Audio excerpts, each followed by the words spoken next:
Early March 1936. Snow still covered the fields of Vermont and Massachusetts. Ice coated the surfaces of rivers from Maine to Connecticut.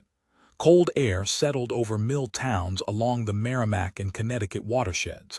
Factories operated on schedule. Rail lines carried freight through valleys where water ran low beneath thick ice formations. The landscape appeared stable. Mill races turned steadily in Manchester and Lowell. Bridge traffic crossed rivers at Holyoke and Hartford without concern. The accumulated snow reached depths measured across the region. 7.5 inches of water equivalent in northern New England, 3.5 inches in the south. The ground remained frozen solid from months of continuous cold. This was routine late winter geography.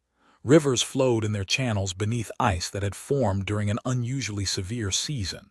The White Mountains held their snowpack. The Berkshires stood blanketed in white. Telegraph lines connected communities along watershed networks that had developed over centuries. Dams held seasonal runoff. Rail corridors followed valley floors. In towns built along steep gradient rivers, brick factories stood against the water. No conditions suggested departure from seasonal patterns. The infrastructure functioned as designed. Water moved predictably toward the sea. The hydrologic conditions of winter 1935-36 created a specific set of circumstances. Snowfall through February had totaled 63 inches across the Allegheny-Kiski Valley, and similar accumulations across New England. Snow water equivalent measurements indicated substantial volumes held in the watershed. Estimates ranged from 3 to 8 inches of liquid water stored across the region. The ground remained frozen. Absorption capacity approached zero. Any water reaching the surface would move directly into drainage systems without infiltration. River channels, narrowed by ice, offered reduced conveyance capacity. Early 20th century infrastructure had been constructed to standards based on observed historical flows. Dams along major rivers served navigation and power generation. The Vernon Dam controlled flow on the Connecticut River in Vermont. The Holyoke Dam, constructed of granite, managed the river in Massachusetts. Manchester's Amoskeag facilities depended on controlled water levels. These structures operated within design parameters established for normal seasonal conditions. Bridge clearances reflected historical high water marks. Rail beds followed valley floors at elevations determined by topographic constraints. Mill buildings stood at the water's edge, positioned to utilize hydraulic power. The entire built environment of the Connecticut and Merrimack valleys represented an equilibrium with observed river behavior. The snowpack contained energy measured in potential runoff volume. The frozen ground prevented dissipation through absorption. The river ice restricted channel capacity. These elements existed independently. Their combination awaited only the introduction of heat and precipitation. On March 9, a warm front moved into New England and stalled. Temperatures rose to 50 degrees Fahrenheit. On March 11, rain began falling across Vermont and New Hampshire. It did not stop. The White Mountains received concentrated precipitation enhanced by orographic effects. Pinkham Notch recorded more than 7 inches between March 11 and March 13. Snow began disappearing from hillsides. Water ran across frozen ground into streams. River ice broke into sections that moved downstream. At Holyoke Dam, ice piled above the structure, forcing the Connecticut River to cut a new channel to the east. When the ice jam released, blocks moved over the dam in 9 feet of water, shearing off a section of granite 1,000 feet wide and 5 feet high. Gauge readings rose systematically. The Connecticut River at Hartford began climbing on March 15. The Merrimack rose at Manchester. Ice jams formed and broke along the Kennebec and Androscoggin rivers in Maine, destroying bridges as ice masses moved downstream. The Housatonic carried away houses in western Connecticut. Rainfall continued. A second system arrived March 16 through 19. Pinkham Notch received more than 10 additional inches. The Berkshires emptied several inches into the Deerfield and Westfield rivers. Rainfall totals across the region exceeded 20 inches in some locations over the 14-day period. This precipitation fell on saturated and frozen ground with nowhere to go, but into river channels already filled with ice and rising water. Rivers reached and exceeded flood stage at systematic intervals. The response was rapid. Short, steep watersheds in New England concentrated flow quickly. There was no gradual rise, only acceleration. On March 17, rivers throughout New England exceeded their banks simultaneously. The Connecticut River reached flood stage of 25 feet in Hartford between 8 and 9 in the morning. Predictions estimated a crest at 33 feet. The actual peak, reached at 9 p.m. on March 18, measured 46 feet, 6 feet higher than any flood recorded in 300 years of settlement. At Montague, Massachusetts, the Connecticut crested at 49.2 feet, a record that remained unbroken. The Merrimack reached 68.4 feet at Lowell, exceeding previous measurements by substantial margins. Springfield saw 18 miles of residential streets submerged. Hooksett, New Hampshire, disappeared under 18 to 20 feet of water. Dams failed or were overtopped. The Vernon Dam in Vermont, with water 19 feet above its normal level, began to crumble. Ice blocks smashed through the powerhouse walls while National Guard personnel stacked sandbags. In New Hartford, Connecticut, a 200-foot dam burst, releasing 8 million gallons and forcing evacuation of the Farmington Valley. Water climbed brick mill walls in Manchester and Lowell. The Ameskeag Manufacturing Company's dam was saved only through the placement of more than 500,000 sandbags. Current pressed against bridge piers with measured force. At Montague, the 800-foot wooden-covered bridge, built in 1866, was lifted from its foundation and carried downstream. Debris accumulated against structures. Houses separated from foundations. Entire communities, Hadley, Sunderland, sections of Springfield, became islands. Downtown Hartford stood submerged to the second story of buildings. The Joseph Horn Company building showed water reaching its upper floors. Trolley cars on Penn Avenue disappeared to their roof lines. The rivers continued rising for days.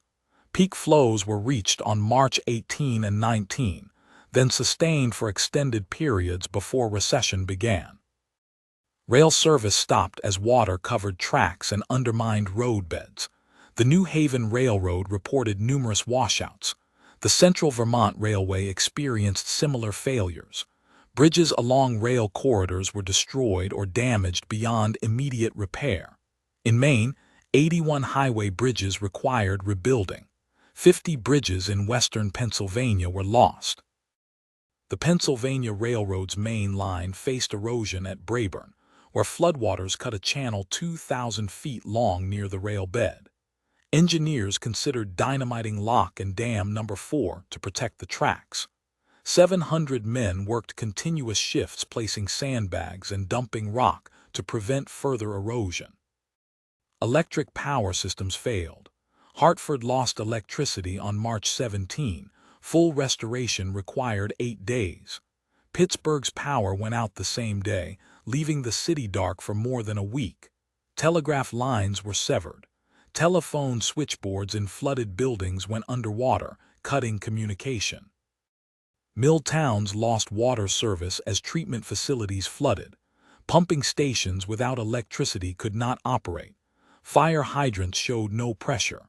In Pittsburgh, fires burned for days because firefighters lacked water. The contamination of water supplies created typhoid concerns across affected areas. Streets stood silent. Factories went dark. The infrastructure supporting daily operations in dozens of cities ceased functioning simultaneously.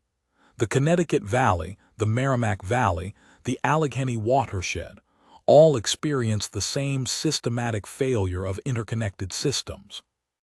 Transportation networks that had operated continuously for decades stopped moving. The isolation was immediate and complete.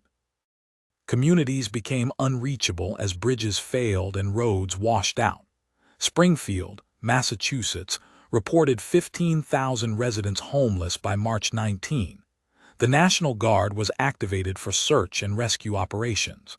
Guard units and police departments patrolled cities by boat. Roads were impassable to vehicles. In Connecticut, entire towns were cut off. Hartford's downtown became accessible only by boat. Bushnell Park transformed into a lake. Water reached halfway up building fronts on Trumbull Street, pouring inside. Guests at the Bond Hotel checked out by rowing across the lobby to the front desk. 87 municipalities in New Hampshire reported flood damage. Vermont communities along the Connecticut River evacuated. Amherst College set up emergency housing for evacuees from Hadley and Sunderland. Faculty and students transported flood victims to campus, where cots and food were arranged in the gymnasium. The Red Cross established shelters in schools and libraries. In Pittsburgh, 50,000 people filled emergency housing. Across New England and the Mid-Atlantic, more than 200,000 people were displaced by March 19. This number increased to 260,000 by March 21. National Guard units deployed across multiple states. In Springfield, guards patrolled by boat with orders to deter looting. Northampton's mayor deputized 50 citizens to protect flooded neighborhoods. Emergency supplies moved by unconventional routes. Food reached the Milner Hotel in Williamsport via rope systems between rooftops after boats could no longer navigate the currents. Federal agencies responded. President Roosevelt mobilized the Works Progress Administration and Civilian Conservation Corps for rescue and cleanup operations. The Red Cross initiated fundraising for a $3 million relief fund. The infrastructure supporting regional connectivity had fractured completely. New England operated as separated fragments connected only by emergency measures. Waters began receding slowly after March 21 as temperatures dropped again. The Connecticut River fell from its peak. The Merrimack withdrew from streets in Manchester and Lowell. The recession revealed the alteration. Mud lines marked building walls. Rail corridors showed scoured embankments. Bridge foundations stood exposed or missing entirely. Damage assessment began. Property losses in New England exceeded $100 million in 1936 currency. Pittsburgh and western Pennsylvania recorded similar figures. The combined economic impact across affected states reached several $100 million. Infrastructure damage included destroyed bridges, failed dams, washed-out rail lines, and undermined roads throughout the region. Casualty figures emerged gradually. Between 150 and 200 people died across New England. Western Pennsylvania reported approximately 84 deaths. The total mortality from the March 1936 floods approached 300 people across all affected areas. The recovery employed thousands. The Works Progress Administration hired workers for cleanup in Springfield and other cities. 1,000 women received employment making clothing for flood victims. Debris removal continued for months. Some accumulations required dynamite for clearance. The political response was systematic. Congress passed the Flood Control Act of 1936 on June 22, signed by President Roosevelt. The legislation established federal responsibility for flood control on navigable waters and authorized the United States Army Corps of Engineers to construct dams, levees, and channel improvements throughout affected regions. The Corps subsequently constructed approximately 375 major reservoirs across the United States. In New England, 16 flood control dams were built in the Connecticut River Basin and 5 in the Merrimack Basin. These structures represented the federal commitment to prevent recurrence through engineering intervention. The 1936 flood established the template for federal disaster response and infrastructure modification. The rivers returned to their channels, constrained by new systems of control. New England's relationship with its watersheds had changed permanently. The infrastructure reflected not the rivers as they had been observed, but the rivers as they had proven capable of becoming.